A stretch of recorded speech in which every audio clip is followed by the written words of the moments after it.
Hello, hello, welcome back. Alright, you ready for this one? Lemon cake, and she's a little beauty. Okay, I've still got lemons, lots of lemons on my lemon tree, so I'm going to be smashing out a few lemon recipes in the next couple of weeks. So the very first thing we need is 150 grams of butter. We want to chop it up in a medium bowl. We want to set it aside until it gets to room temperature and it's nice and soft to work with.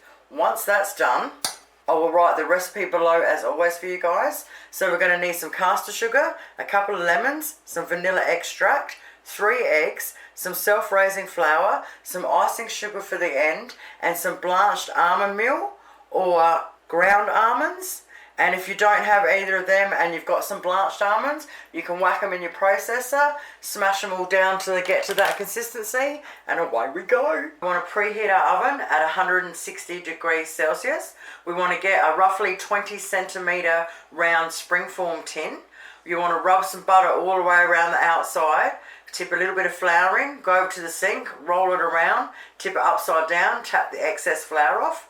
Put a couple of little dollops of butter in the middle and get a piece of baking paper, cut it out and stick it in. First thing we need is 2 teaspoons of lemon rind. So you want to get yourself a really small fine grater and you just want to grate the yellow off. Alright, once we've done that, we want to set that one aside for a minute. We need to squeeze 1 1/3 cups of juice and we need a couple of extra tablespoons for after. So because these are off my tree, they're really juicy, and I reckon I might only need 2. If you get them from the shop, you might just want to get a heap. So now I'm just going to measure out 1/3 cup. These little strainers, I think they're supposed to be back in the day for tea. They're absolutely wicked. Oh, they worked out perfect. So I've got 1/3 cup and I've got plenty left over for the 1.5 tablespoons we need at the end. In a large bowl, we want to sift 3/4 cup of self-raising flour. Then we want to add 2 cups of our almond meal or our ground almonds. Then we just want to mix it through with a fork or a spoon, and you guessed it, set it aside for a minute. We get our bowl of softened butter and we want to add 1 teaspoon of vanilla extract, our 2 teaspoons of lemon rind, 1 cup of caster sugar, and now we want to get our electric beater out and we want to beat it all up until it's light and fluffy. Once we've got it light and fluffy, we want to wipe down the sides of it, and then now what we want to do is we want to add 3 eggs. We want to add them one at a time. So crack 1 egg in, beat it till it's mixed through, the next one and the next one. I'll tell you what, it'd be a miracle the day I beat something up and shit doesn't go everywhere.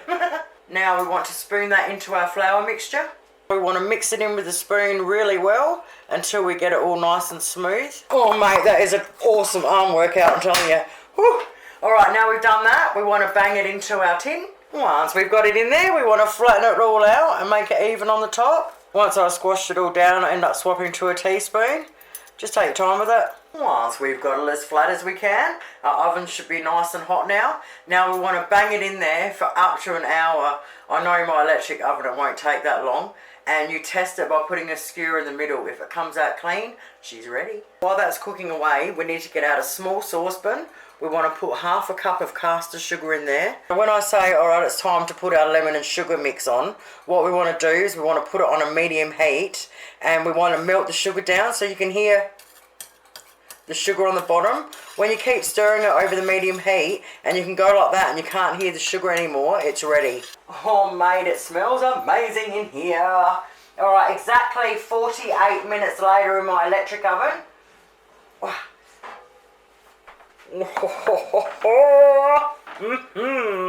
Alright, skewer goes in, comes out clean. Oh yeah, baby. Okay, next thing we want to do is we want to leave it in the pan and we want to whack our stovetop on medium and melt down that sugar real quick. Now we've melted down our sugar and lemon.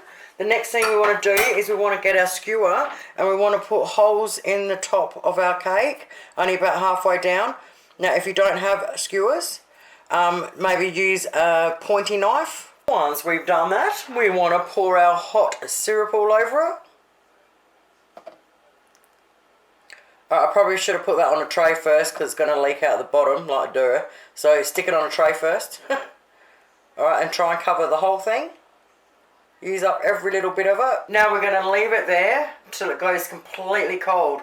Once it's completely cold, you can put it onto a serving plate. Once our cake is cold, we want to get 1 cup of icing sugar in a bowl. 1.5 tablespoons of lemon juice, and we want to mix it in really, really well until it's nice and smooth.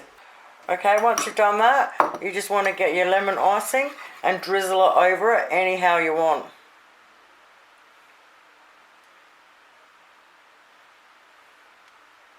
You can use as little or as much of it as you want.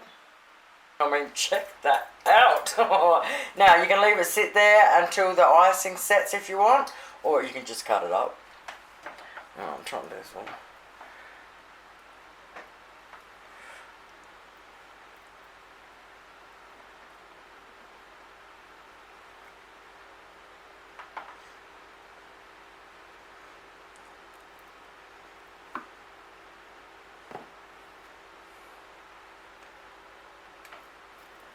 6 to 8 slices. Oh, mate.